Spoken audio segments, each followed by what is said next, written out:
Hello, it's Carrie Wall. I was your BC Green Party candidate in the Kootenay-Rockies election in October. It's been a long time since I've made a campaign video because the campaign is over. However, I want to inform you about campaign finances. The campaign finance reports were due to Elections BC a couple weeks ago, and now most of that information is public domain.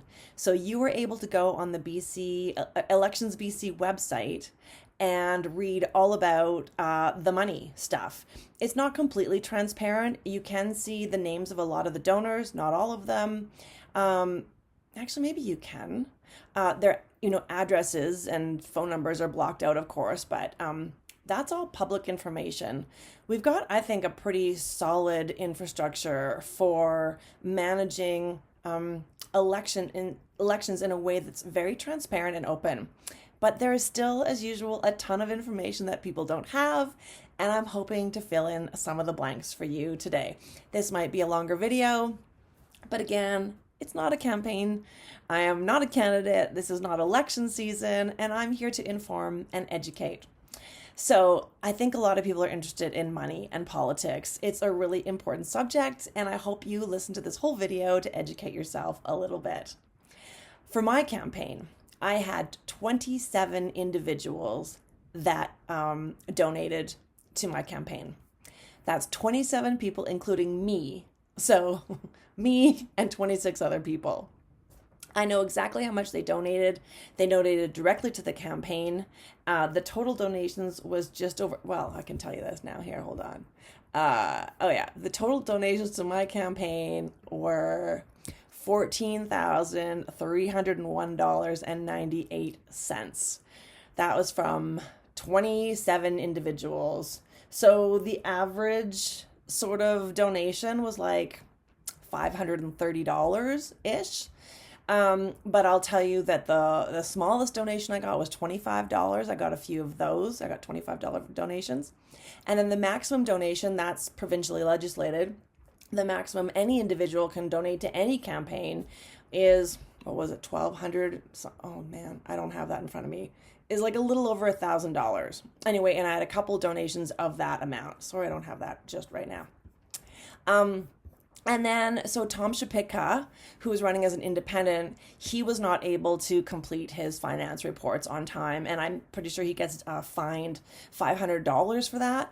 But I bet you any money that that is because of the whole kerfuffle with the BC United Party, sort of basically folding. We haven't really heard too much of them since. And I know he had... I'm guessing, but I assume that he is having a big struggle with all the people that donated to his campaign when he was running United, and then he had to get new people to donate as an independent, and I'm sure he has lots of good reasons for not being able to file on time. I'm sure it's kind of a big mess. For Pete Davis, who won the election in Kootenay-Rockies, his total income, it says, was $131,000 and $713.20. And I don't know if the party supported him in that. I think people could donate to like the BC Conservatives, and the BC Conservatives may have been funneling him money. That's not completely transparent. For myself, I was getting no money from the BC Greens. The only money I got, again, in all honesty, was from the 27 people, myself and 26 others, who donated cash directly to my campaign. That average, again, was about $530 per donation. So I don't know exactly where all of Pete Davis's money came from, but he got more than $131,000. And Sam Atwal, his campaign says he raised, his total income was $39,000, $414.18. So just over $39,000. And again, I can't tell where that all came from. He may have had some financial support from the BC NDP, like the provincial party in that. I don't know. I can't tell from that finance report. I can only let you know about mine. But I don't think a lot of people realize that I was running on my own steam with the help and support financially and otherwise from just people like you and me.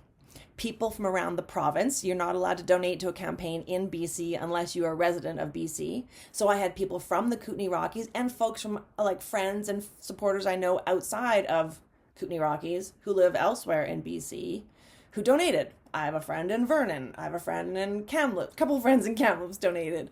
A friend in Victoria, that kind of thing. So you're allowed to do that. But I got no party support. It was a very grassroots effort. And it may also sort of show that if the more money you raise, the more likely you are to be elected. I'm sure this is a lesson you don't need to be told. We know that money talks. And if you want to see a candidate like myself get elected, you need to put your money where your mouth is. Like, it's essential. I also want to let you know, and some of you may know this, I don't know. I don't think this is generally known information, that if your campaign gets at least 10% of the vote in your riding, the Elections BC reimburses your campaign. They're like, oh, great, you reach this threshold for reimbursement, you get a bunch of money back, and it's based on a percentage. I've never got money back. I had less than 5% of the vote this time, so no reimbursement for me. 4 years ago when I ran, I had just under 10%, so I had no reimbursement. So I spent all the money that came into my campaign, every penny that I earned from donations, I spent on things like t-shirts, signs, radio ads, campaign events, that kind of thing.